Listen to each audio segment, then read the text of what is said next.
Hello, everyone. This is Gabriel. Welcome back to Exploring the Quran and the Bible. I'm really delighted to be with a famous scholar of the Quran who's worked also on jurisprudence or fiqh, but wrote a really interesting, important, provocative book called Zayd, about the only figure among the companions of the Prophet or the believers mentioned by name, Zayd. So we'll be speaking about why Zayd is such an intriguing figure. Of course, there's a very controversial story that's sometimes connected to this one reference to Zayd in the Quran, which has to do with a woman named Zaynab, who became, according to the tradition, the wife of the Prophet. So it's very controversial. We'll sort of work through this in a serious academic way, but you won't want to miss this episode. So Professor David Powers, thanks so much for being with me.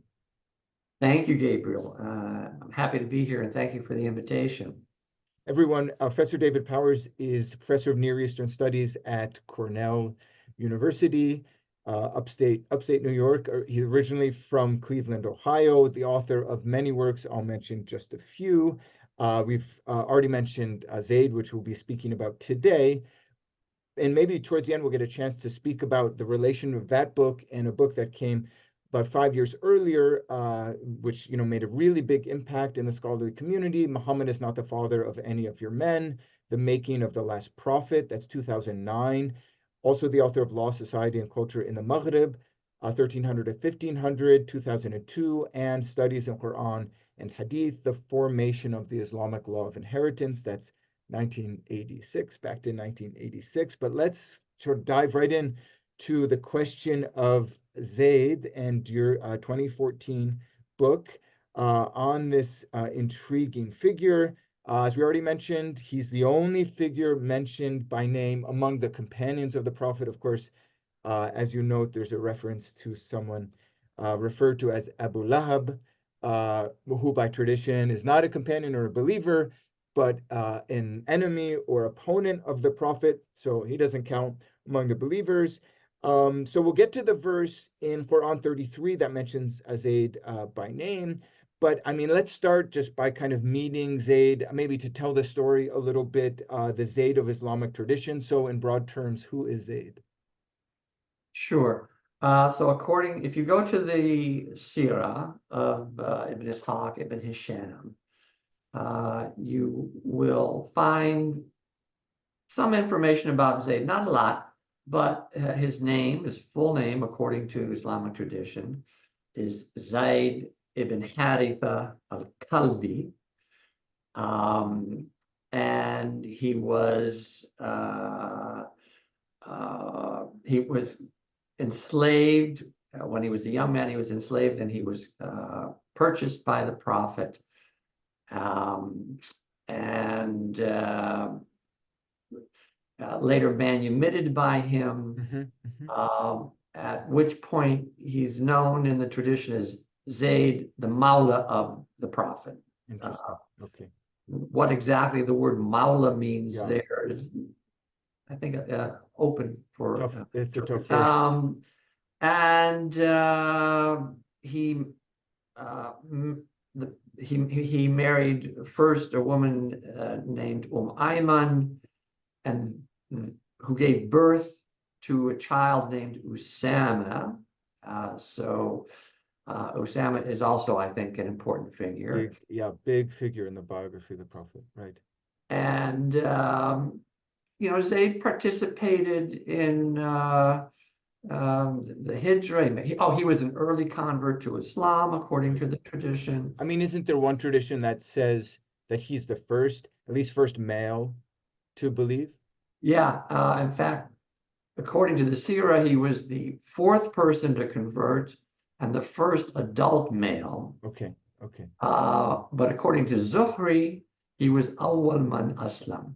He was the first person to become a Muslim. So this is a really big deal because, as you know, and others will know, that kind of priority in terms of the first to believe, that really matters in terms of sort of the reputation or the vibe around these early figures.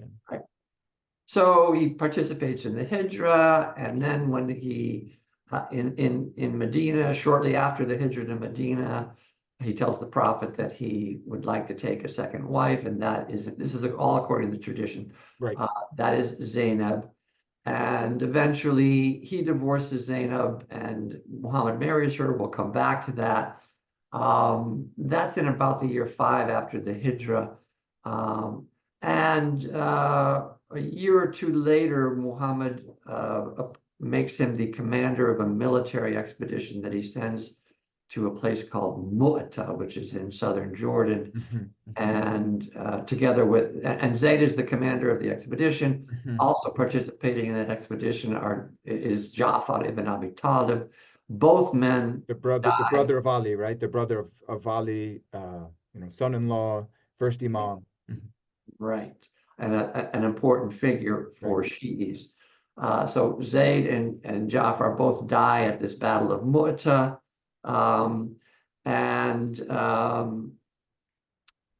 He's marked against, just to sort of defend their military reputation, against overwhelming odds, according to the tradition, right? The Byzantine army is like many times larger. And right, it was 30,000 Byzantine soldiers and Arab auxiliaries who were working with them, and 3,000 Muslim soldiers.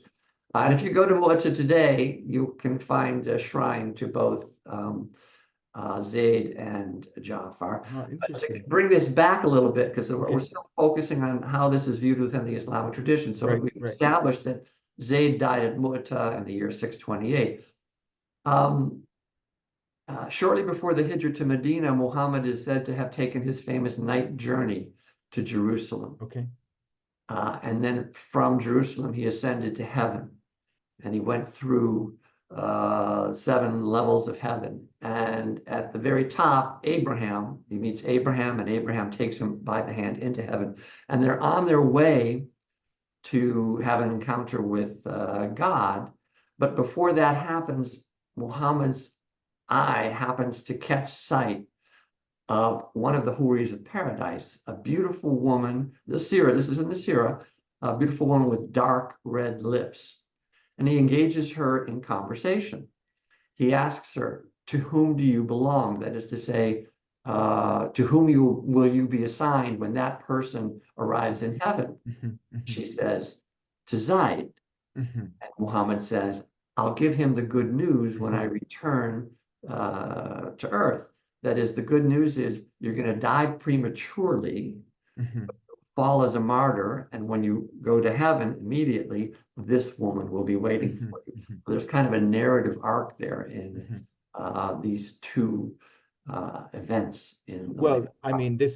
This might speed us along a little too quickly, but as you'll tell us, the verse in the Quran referring to Zayd alludes to some sort of relationship, and then this is filled out by Islamic tradition with this story about Zaynab, who will go on to marry Muhammad. And it seems to correspond, the account you just told of, the Prophet seeing a different woman, in this case, one of the maidens of paradise promised for Zayd. It all seems to balance, I guess, in a way. Well, so there seems the topos here, I think, is that is nazara ila. His glance would fall upon women, and he would engage them in conversation. But we'll come to his reaction to Zaynab, I think. Yes. But that's the tradition. That's what most people know about Zayd. He was the Bala of the Prophet. An important figure, well, maybe, but not nothing like Ali or Abu Bakr or Omar. He's not at that level. Not a key figure in early Islamic history.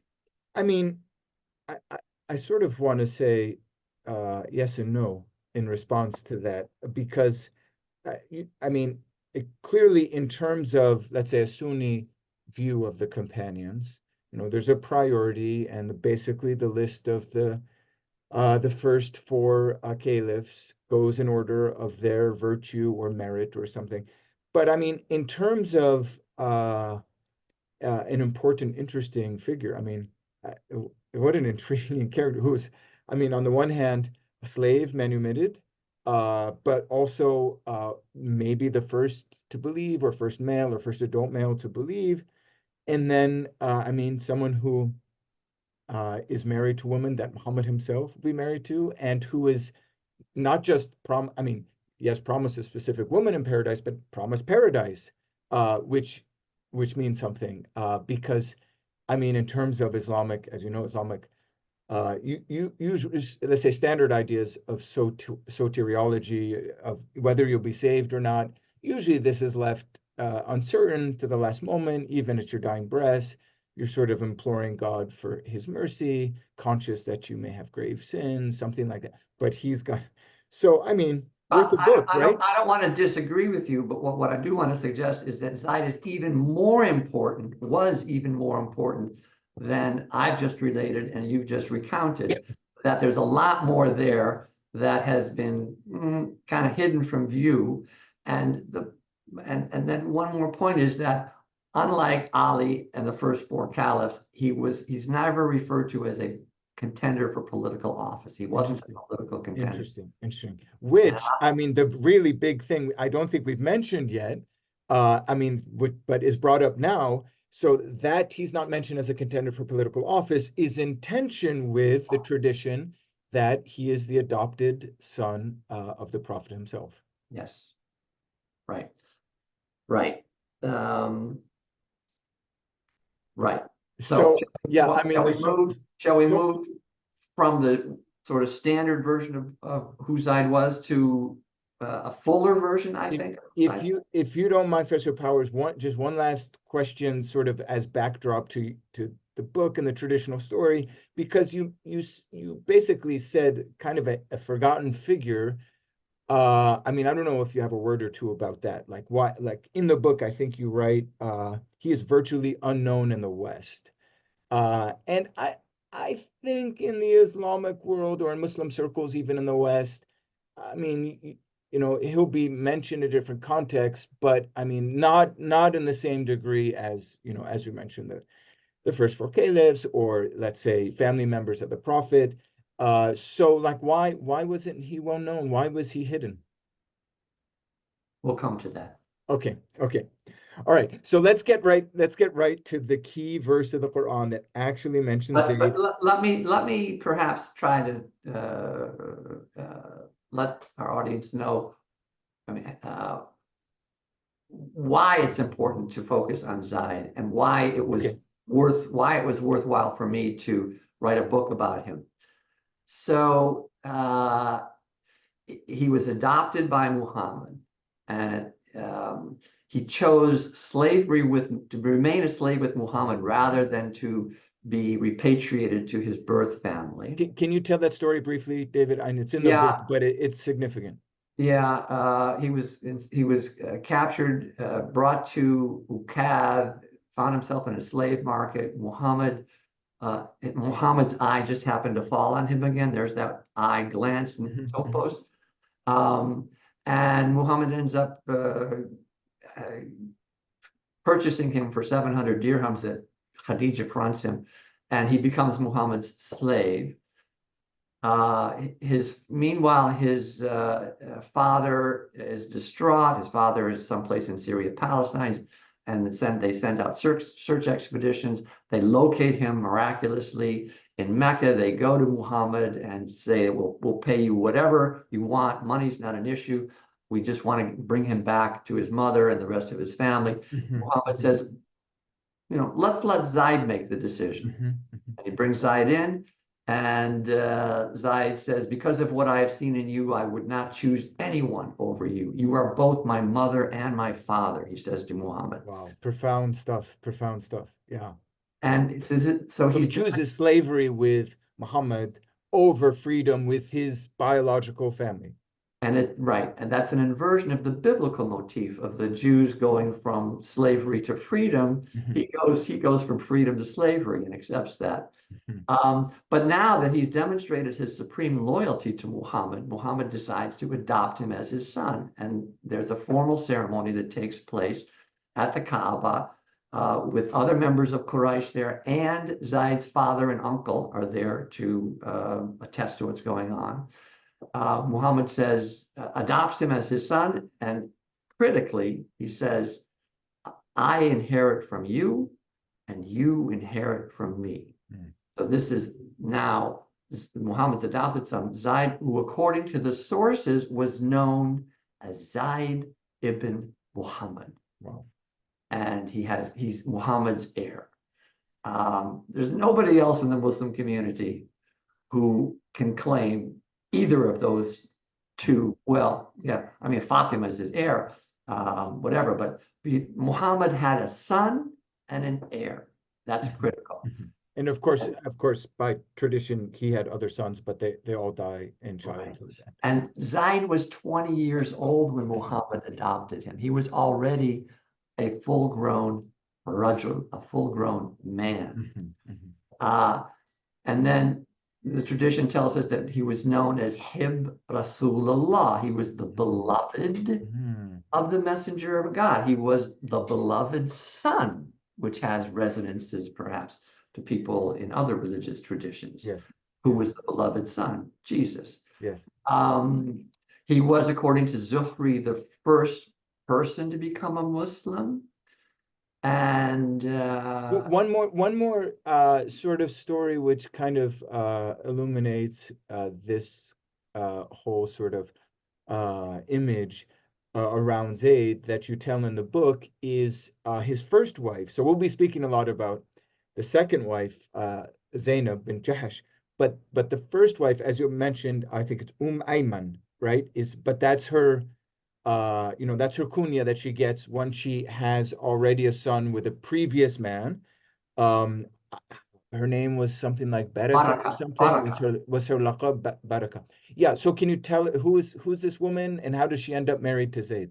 Right. So as Zayd's father and wali, it was Muhammad's responsibility to secure a marriage partner for him. He was already 20 years old when Muhammad adopted him, so now he's in his early 20s, and he selects Baraka Ayman, who's an Ethiopian, dark-skinned Ethiopian. So she was Muhammad's surrogate mother. The two were very close. So just to disambiguate, this is not Halima. Some will remember the story in the Sirah that when Muhammad was a young child, he was sent off in the desert to this woman named Halima, but at that time Amina was still alive.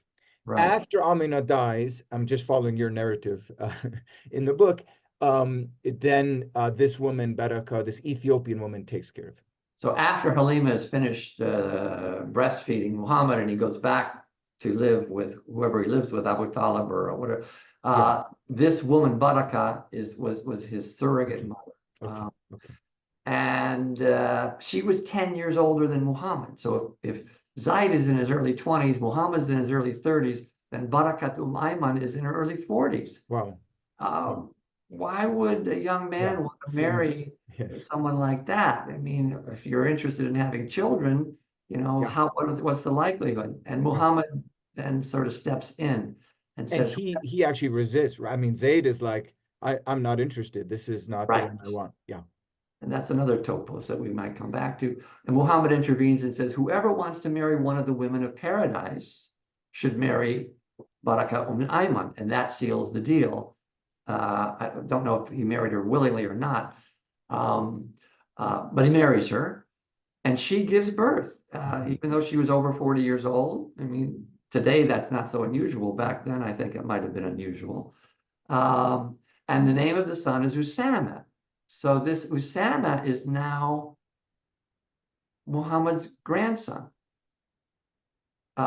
He is arguably the first male born into the Muslim community.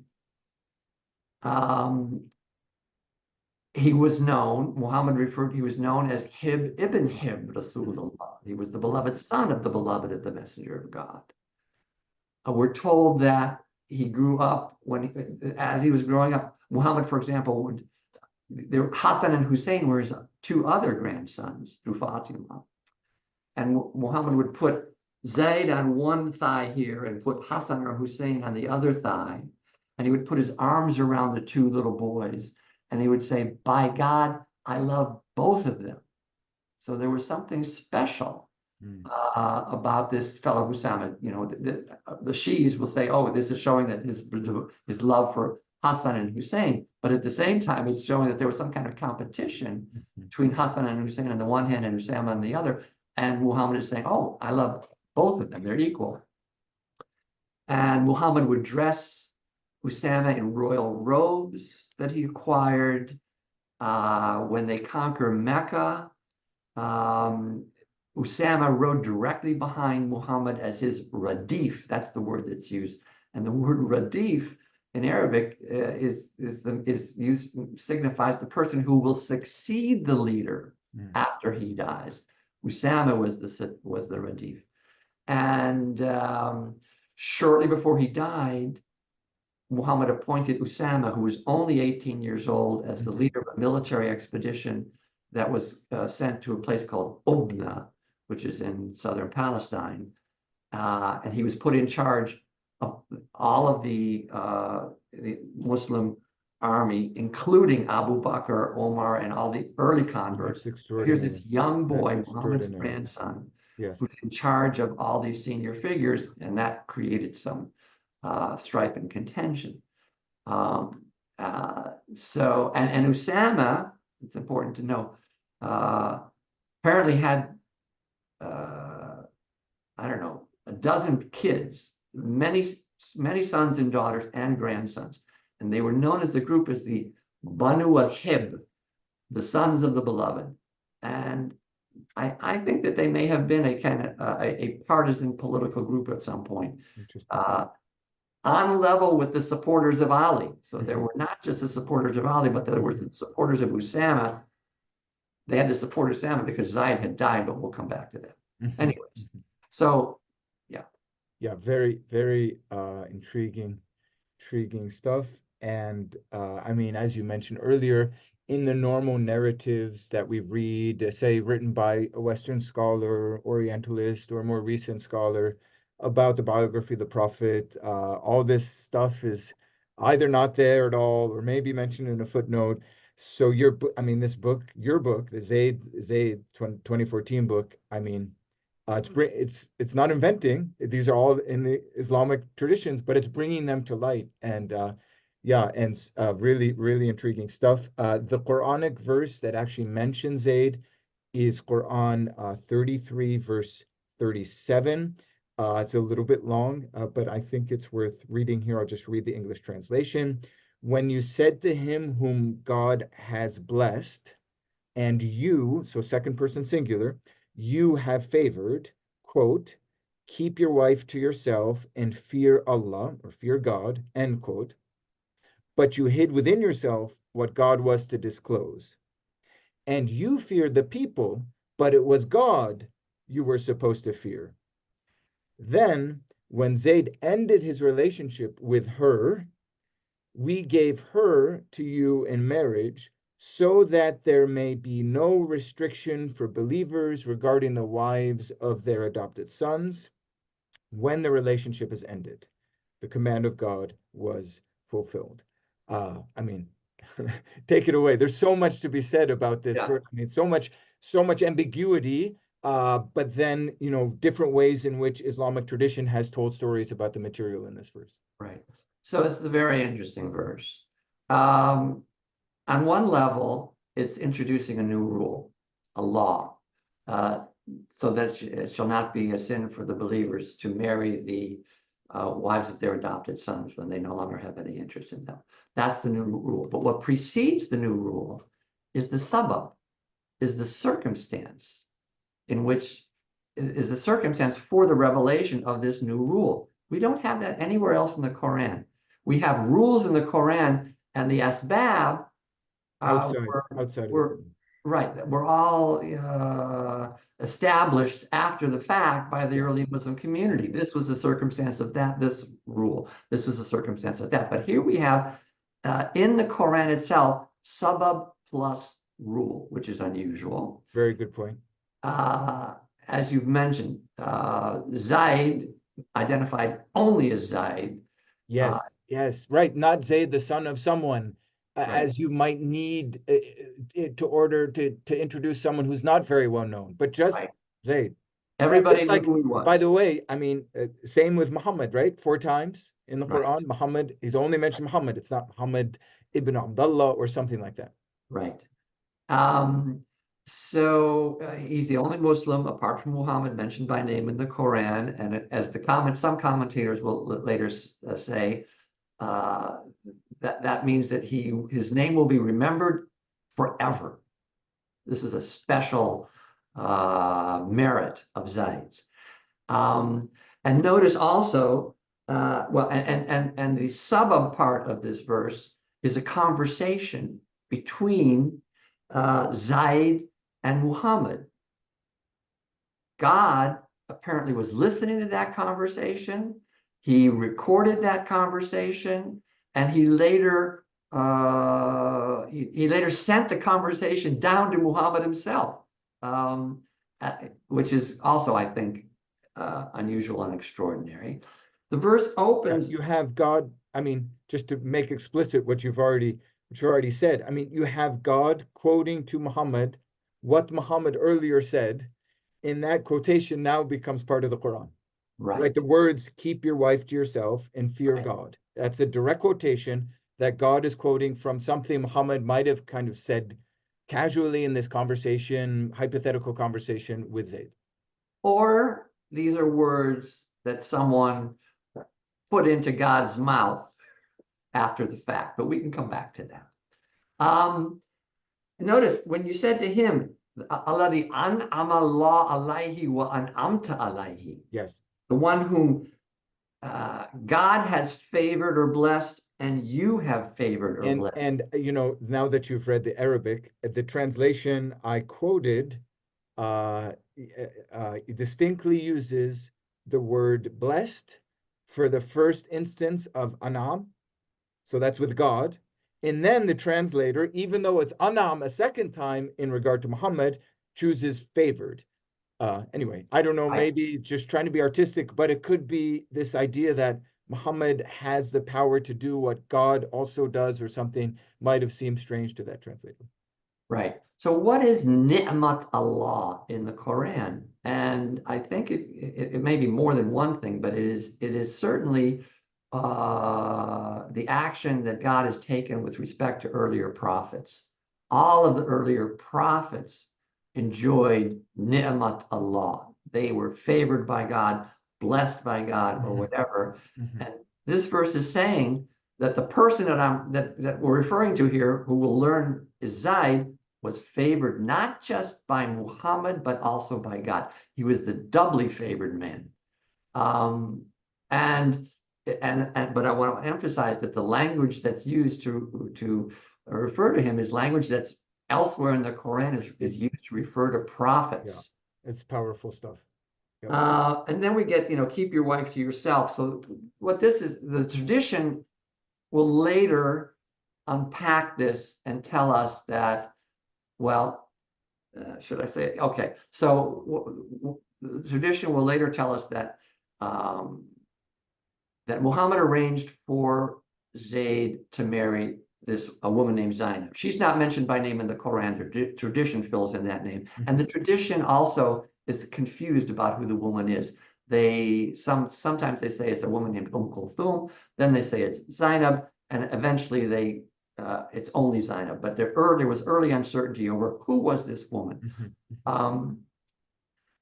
So Muhammad arranges for Zayd to marry Zaynab. Zaynab is reluctant to marry her, just as Zayd was reluctant to marry Barakat Ayman. Now the shoe's on the other foot. She doesn't want to marry him. And I mean, presumably because he's a manumitted slave and not a high-class kind of guy. Whoa. He's Muhammad's adopted son and heir. He's not a manumitted slave now.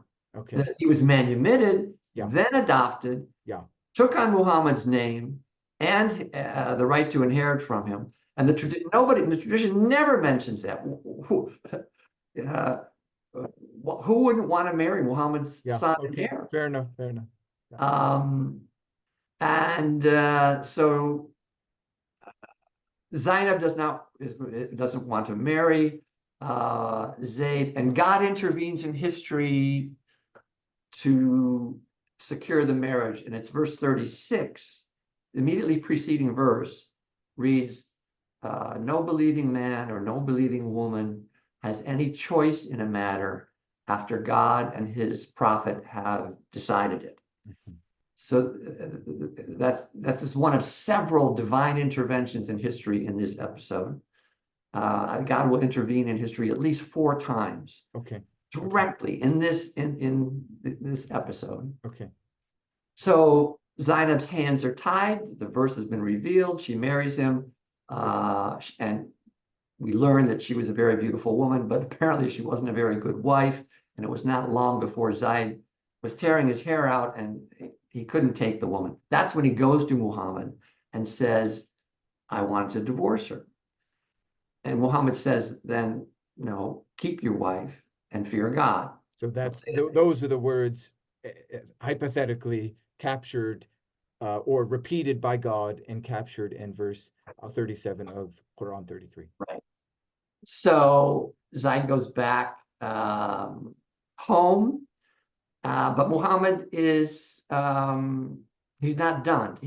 As Zayd's wali and father, it's his responsibility to secure what in Hebrew they call shalom bayit, peace in the house.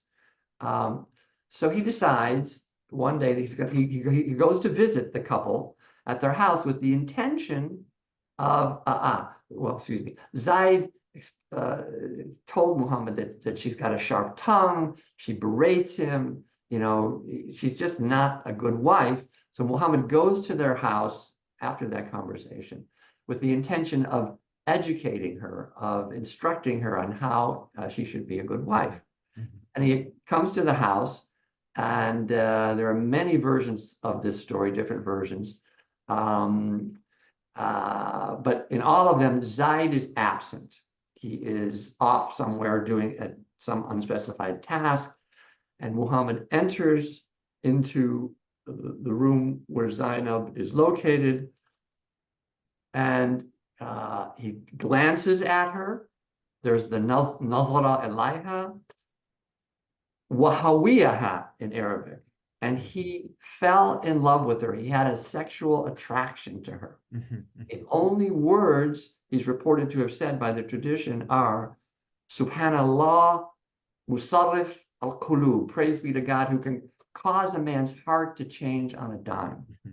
And just to maybe animate a bit more the account, as told in the traditional Islamic sources, I think you mentioned in the book that one of the narratives of this account is that Zaynab sort of modestly is behind a curtain or something, and God sends a wind that lifts the curtain enough so that the prophet can catch a glimpse of her.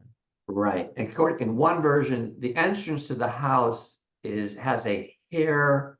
It's a cloth hanging made out of animal's hair. So you have a Freudian kind of sexual image there. In another version, Zaynab is wearing the type of clothes that Arab women wear in their private quarters, presumably something that's, I don't know, light. Or loose, yeah.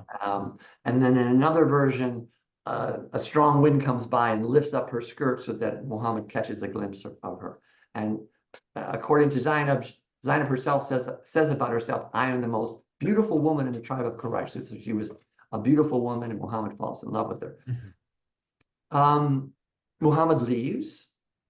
Zayd comes back to the house, and Zaynab says, "Do you want to know what happened? You want to know the story of what happened between me and your father today?" And she tells him the story of what happened. And when she's done, she says, "Do you want to hear it again?" And when she's done a second time, she says, "Do you want to hear it again?" That is, she is this vain woman. She's not portrayed in a positive manner. She's a very highly boastful, vain woman. And now she according to the report, she did sort of say, "I am the most beautiful woman of the Quraysh." So right, she's not bashful about these things. Right. And now, at this point in time, the two cease having sexual relations, which is actually a key detail. Although Zaynab is careful to make the point that she didn't deny Zayd access to her, but rather she says, "Lam yaqdir alayya," or "Lam yastati'ni." He couldn't do it. She suggests that he had some kind of a sexual dysfunction. Zayd returns to the prophet now, and this is when verse 37 is revealed to Muhammad, quoting Muhammad's language, and then keep your wife to yourself, fear God. But you hid within yourself what Allah was about to disclose. This suggests that Muhammad knew that this revelation was coming, or it had come, but he didn't share it with the community because he was perhaps uncomfortable about this whole episode. But then the key phrase then is the next one. And you feared the people, but it was God you were supposed to fear. This is a rebuke. Yeah, so I mean, the Quran itself suggests that there's controversy here, right? It's the controversies not only in the Islamic sources or later Christian polemics attacking the ethic, moral fiber of Muhammad. The Quran itself clearly is alluding to some controversy, it seems to me. Right. And that was widely known. On the point of the Christian polemic, I want to emphasize it was the primary function of that polemic was to establish that Muhammad was not a true prophet. And they did that by referring to his sexual behavior. But it was the attempt to deny his true prophecy that was, I think, behind that polemic, and that needs to be appreciated. Okay. But you know, where else in the Quran does God rebuke Muhammad? I don't know. You fear the people when it was God whom you were supposed to fear. Right. And we may come to some parallels to David and Bathsheba, but after the David and Bathsheba episode, the prophet Nathan rebukes David. So there's parallels like that. Then it's the Arabic is kada zaid watarahu. The word watar occurs only twice in the Quran, both times in this verse. It's not clear what it means. Nobody, the earlier lexicographers and commentators don't know. It seems they glossed it as haja, need, in the sense of sexual need. When Zayd no longer had any sexual interest in the woman. Interesting. And that's why the detail about the two of them had ceased having sexual relations is important. That confirms what the Quran is saying, that that's a key condition for marrying the wife of your former adopted son, is that the two of them no longer are having or want to have sexual relations. We gave her to you in marriage. It's one word in Arabic. Zawajnakaha. We gave her to you in marriage. We, God, gave her, this unnamed woman who was married to Zayd, to you, Muhammad, in marriage. So this is an intervention in history. Right. This is the proverbial marriage made in heaven. Yes. Just as the marriage to Rachel and Isaac in the Hebrew Bible also was a marriage made in heaven, so too the marriage of Muhammad to Zaynab was a marriage made in heaven. And Zaynab would later boast to the other wives of the prophet that you were given in marriage by your fathers, I was given in marriage by God. By God. And Gabriel served as his agent or whatever. And then you get the rule. So that there may be no haraj, which I would translate as sin, not restriction. There should be no haraj, no sin. It's a synonym of junah. No sin for the believers regarding the wives of their adopted sons. Why should there be a sin here? What is the sin? I mean, restriction makes no sense. But the sin is Muhammad is going to have sexual relations with a woman who had been his daughter-in-law, the wife of his son. Forget that it's adopted from the second. the wife of his son.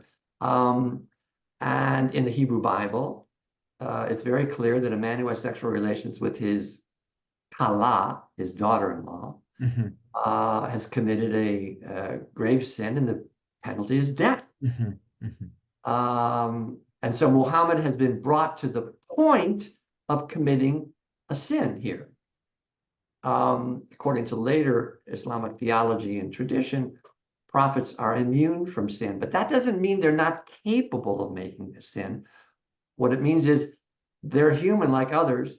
They might commit a sin, but God will, because they're prophets, God intervenes in history. Yeah, I mean, I might push that a bit further, because at least your reading of this verse, which seems compelling, implies that God, instead of, say, changing the mind of the prophet and guiding him to another decision, changes the rule.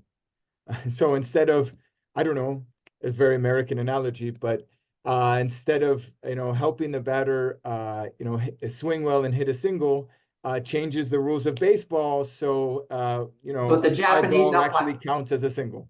it's what the Japanese umpire do with American players in Japan. They restrict the strike zone, or you can open the strike zone for the Japanese players.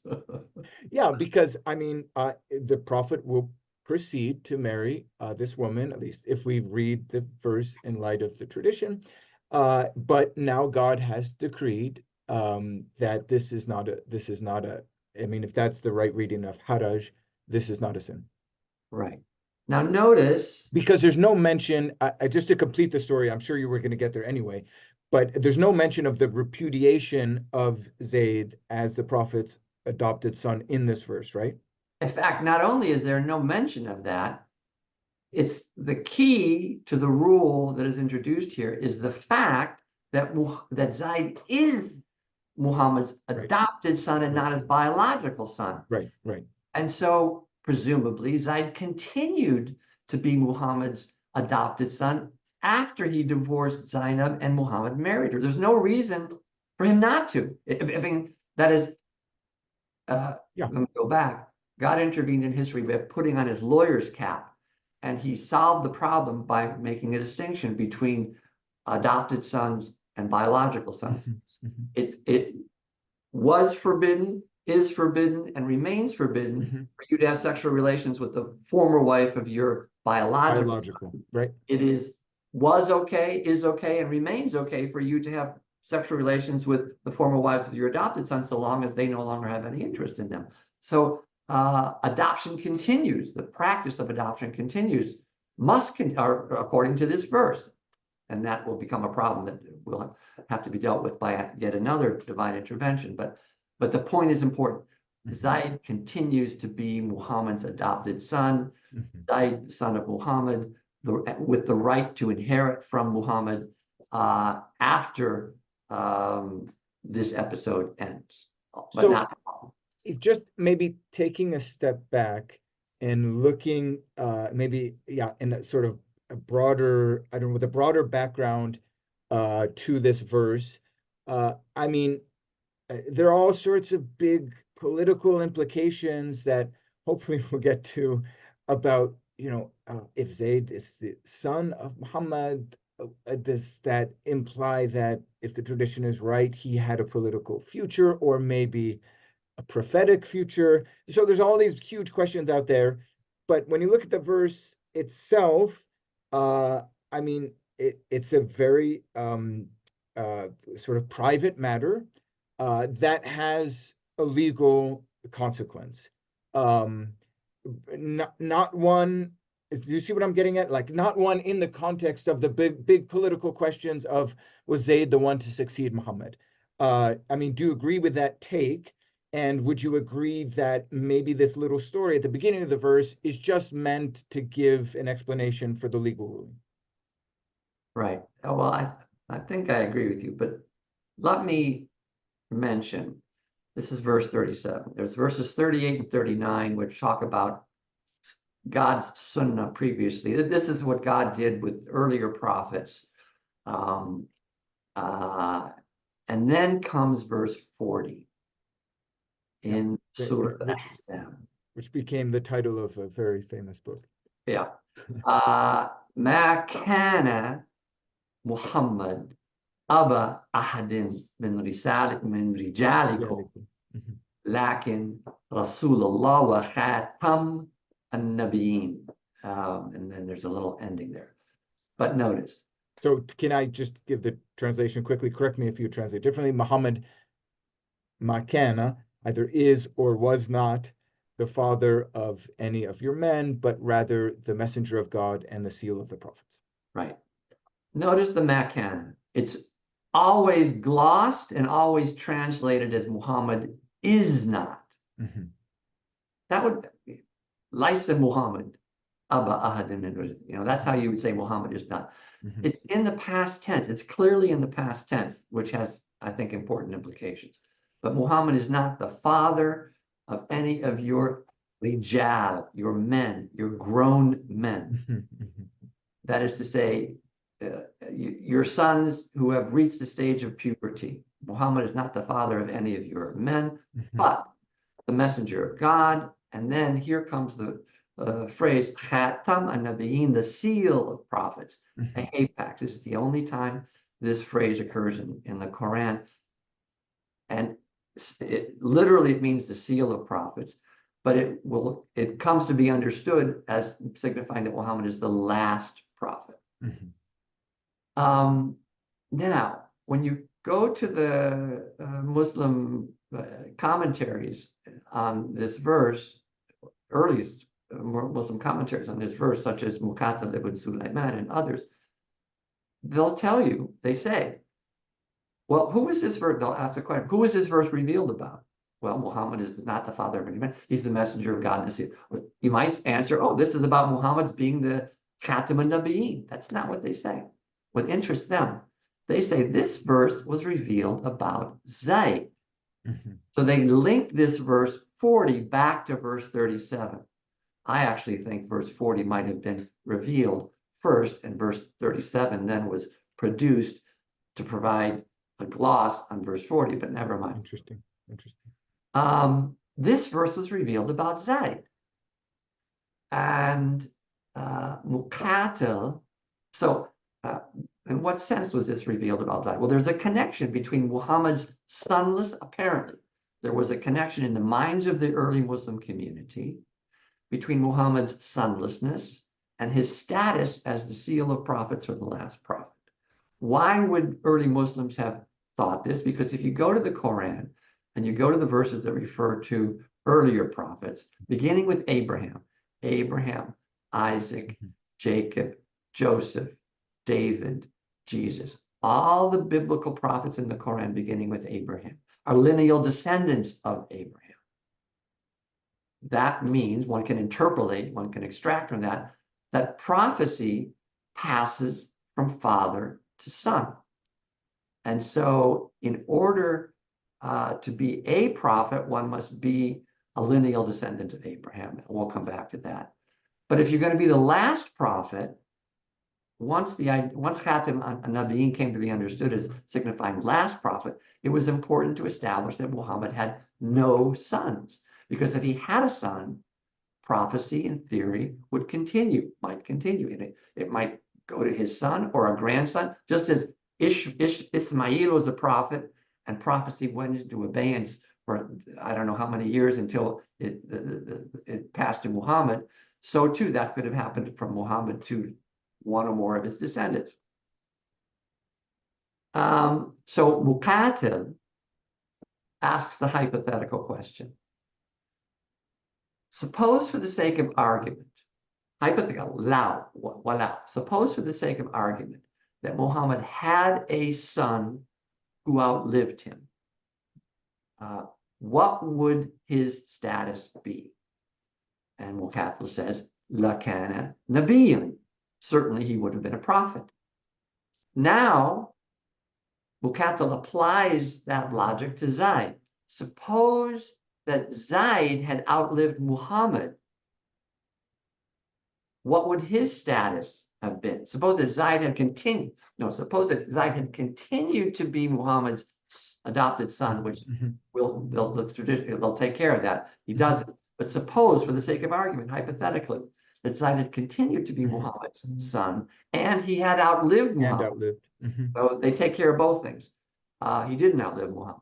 And Mukatil says in plain Arabic, La kana nabiyan. He would have been a prophet. That, to my mind, is a stunning statement. And I have not found any other Muslim commentator, scholar, whatever, has ever made that statement again. After Mukatil might have been the first, I don't know, but he was certainly the last Muslim to ever entertain the possibility that Zayd had the potential to be a prophet. And the reason for that is he was Zayd, the son of Muhammad. And Usama would have been Usama, the son of Zayd, the son of Muhammad. You'd had a direct line from father to son to grandson. And all of these, both Zayd, so Zayd is eliminated, but Usama then is around, and he was a potential prophet. I mean, I'm still, so that's really significant that Muqatil, I mean, whether the commentary we have attributed to Muqatil goes, is a word for word transcript of what he originally wrote. I think there's a big scholarly debate on that. I'm not sure where the state of that question is, but I think the traditional date for his death is 767. So, one of the earliest, if not the earliest, exegete of the Quran. So by that point, there was still this notion, which, as you know, may be present in the Quran itself, by the way it presents biblical prophets, that prophethood is inherited. I mean, I'm still sort of thinking about the way that Zayd is mentioned at all in the Quran, that he's referred to as one whom God and Muhammad have blessed. I mean, implied pretty clearly enough at the end of verse 37 that he is, although he's not referred to as Zayd ibn Muhammad, but it's implied because there's an allusion to adopted sons at the end of verse 37, so implied that he is the adopted son. Yeah, there's something going on here, and it's sort of, I mean, kudos to you, because we touched on this briefly, but it's sort of amazing that more has not been made of this in scholarship, whether it's so-called Euro North American critical scholarship in the Islamic world. I mean, this is really profound stuff. I want to. So I want to comment on that. Okay. I agree with you that other scholars are not paying attention to it, and that troubles me terribly. They don't have to agree with me. You mean because that itself says something about sort of the inertia of the field, Yes. and maybe a kind of taqlid, imitation of standard modes of thought, a lack of creativity, originality. Yes. Yes, all of the above, and perhaps more. This seems to me like it's very important. Yeah, I mean, just generally in all of the sort of kind of breathless narratives or takes on the succession to the prophet, which you hear all the time these days because of the political circumstances, going on with the great powers in the Middle East with Shiites and Sunnis. It's the question in those narratives is always Ali or Abu Bakr, Ali or Abu Bakr. It's just all you hear, right? So. And if you look, every historian who writes on Muhammad and early Islam will include a chart of the genealogy of Muhammad's family. Nowhere will you find Zayd. Nowhere will you find Zayd or Usama or the sons of Usama. Yep, I've got one of those in one of my books with no Zayd or Usama. They have to be restored to their place in history. Yeah. Oh, really, really intriguing stuff. I want, if it's okay, David, I want to touch on two things. Can you hang on a little bit more? Can we go a little bit longer? I mean, we're going to have to skip over some things that I want to speak about. Hopefully I can convince you to come back for a second episode. But in this episode, I want to at least touch on sort of the controversy over, I mean, you alluded to Christian polemics earlier, these are not just medieval polemics. You still find this stuff on sort of anti-Islamic websites today, attacking Muhammad or caricaturing Muhammad as, sexually sort of uncontrolled and therefore not having the moral qualities that a prophet might have. And then, Muslims doing dawah might respond and be like, oh yeah, well, look at the story of, I don't know, maybe that's not a good example, but Lot and his two daughters. A better example is David and Bathsheba, all this stuff you have in the Bible, prophets behaving badly with women, all this stuff. So, I mean, just does this a completely later phenomenon where people are worried about Muhammad's sexual, I don't know, a desire for Zaynab? Do we find any concern about this in the early sources, or is this just seem natural? I mean, prophet's a man, men have sexual desires. We already know Zaynab was the most beautiful woman of the Quraysh. Is it only later that, I don't know, Christians make this an issue? Yeah. No, I think the Christian connection is very important. We go back to verse 37. You feared the people when you should have feared God. That is, the suggestion is that there were people who were aware of what Muhammad was about to do, and they were critical of him and his behavior. The Islamic sources try to identify who these people were. Okay. Some say it was actually, some say it was Jews in Medina. Some say it was Muslims in Medina. Okay. And some say it was hypocrites in Medina. Jews, Christians, or hypocrites were, and what these Jews, Christians, or hypocrites would say is, they would say, Muhammad prevents us from having sexual relations with our daughters-in-law. They're referring to Surah An-Nisa, where there's a rule about not having sexual relations with biological daughters. But then he goes and has sexual relations with his daughter-in-law. He's the ultimate hypocrite. This is the polemic. This is a sort of coming from either Jews or Muslims or hypocrites or from all three of them. The sources never mention Christians. Well, there's no Christians in Medina. Yeah, exactly. I mean, Surah Al-Ahzab is by tradition a Medinan surah. Anyway, it doesn't matter because there's basically no Christians in Mecca or Medina according to the traditional sources. So we have the Quran, and which could have been established as a Mus'haf by Uthman. Maybe it was as late as Abdul Malik, whatever, but we have the Quran. We have the Islamic tradition that emerges around the time of Muqatil and Ibn Ishaq and Ibn Hisham, that is late Umayyad, early Abbasid period. In between those two, we have non-Islamic Christian sources about this episode. Okay. The earliest post-Quranic material that we have about this episode comes from John of Damascus, who worked for Abdul Malik. And he tells the story of this encounter and marriage. I either knew that and forgot it or never knew it. So it's in his De Heresibus. Yes. The chapter there on the Saracens or however he calls it. Right. But he has it wrong. Okay. He doesn't have the story that Islamic tradition will later tell. Okay. When he tells this story,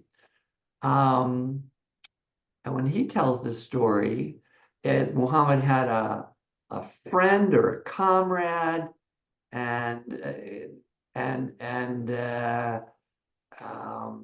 who wanted to divorce his wife, and Muhammad told him not to. And God introduces now not the rule about marrying the former wives of your adopted sons. He introduces the rule about tahleel, that after divorce, a woman, the former husband cannot have sexual relations with his former wife until she marries a third party. He penetrates her, divorces her, and then you can have a remarriage. Which itself, that rule, I don't know if this is how John of Damascus brings it up, but I've read Christian polemics, attacking that point. Like this is the law of God. Right, but according to Christians, in the Christian Catholic society, you can't divorce your wife, right? At all. Yeah. At all. Yeah. And so the argument was, A, Muhammad divorces his wife, and then B, it's not, it's Zayd divorces his wife, and then Muhammad marries a divorcee, and that's forbidden in Christian law, canon law, I don't know what it is. So what, and so he says nothing about Zayd being an adopted son. He says nothing about he says nothing about verse 37. It's a chapter in Surah Al-Baqarah where this Okay. It's a ta'dil is. marriage to a divorced woman. Right. Okay. And the purpose of the polemic, in my view, I think it's pretty clear, is to establish that Muhammad was not a true prophet. How do you do that? You do it by showing that he engages in behaviors that are clearly not prophetic. In this instance, sexual behaviors that are clearly not prophetic. What better proof is there that Muhammad is not a prophet than this, I don't know how I want to call it, but this behavior that he engaged in with Zaynab. But it may be impossible to answer this question based on the material we actually have in verse 37 of Quran 33. But do you suspect that the sort of slight reprimand of the prophet there, or maybe it's not slight, but the reprimand of the prophet there is about his sexual yearning, or is it about his resistance to marrying a divorced wife of his adopted son? I mean, in other words, it seems to me the Quran is not concerned with sexual behavior or even lust here. It's just the law that which seems to be taken for granted by Muhammad, that you don't marry the wife of your or the divorced wife of your adopted son. Well, the answer to that question is long and complicated, but Okay. yes, you're right. The Quran is not interested in sexual behavior per se. What is the Quran interested in? And that takes me back to verse 40 and Muhammad's status as Khatam an-Nabiyyin, and and that verse is formulated in the past tense, which is important, I think. Seal of prophets eventually is understood as, well, if Muhammad is sonless and he is the seal of prophets, then he is the last prophet. When you put seal of prophet together with sonlessness, that means that you've made it impossible for prophecy to continue. Prophecy can't continue. But once it took time for that idea not only to take hold within the Muslim community, but also to be accepted. There are reports attributed to Aisha saying, say he's Khatam an-Nabiyyin, but don't say there's no prophet after him. Wow. So there was resistance within the Muslim community to the notion that Muhammad was the last prophet. So who was criticizing Muhammad for his behavior? Right. I would suggest it was after the conquest in particular, it was the Christians who were defeated by the Muslims and who found themselves subject to this new Muslim polity, and who were trying to explain how we find ourselves in this new debased circumstance. They are the ones who introduced the criticism that Muhammad engaged in behavior like this and therefore cannot be a prophet. And interestingly, Muhammad's contemporary was Heraclius married his niece, a woman named Martina. The marriage was highly controversial. Heraclius was attacked by the Greens, the party that was his political supporters attacked him. The Bishop of Constantinople criticized him, but eventually performed the marriage himself. So we have this parallel, almost contemporary. That is, just a couple of years before the Muhammad Zaynab story takes place, you have this story which was widely known in the Levant about Heraclius engaging in this incestuous marriage with his niece, and Heraclius's brother would quote Psalms and say his sin is always before him. So I think that the whole the source of the accusation was the Christians. The Christians put this. Muhammad may have committed this behavior or not. I don't know, but it's not important. The Christians thought he had, or the Christians made it up, and the Muslims then had to respond to the accusation. And they responded, but the response gave them an opportunity to secure the doctrine of the finality of prophecy. They responded to the accusation by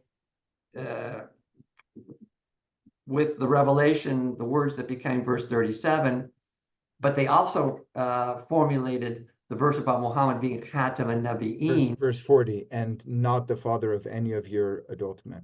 Right. And then when we get to Muqatil and the early Mujahid, Muqatil, Ibn Ishaq, Ibn Hisham, they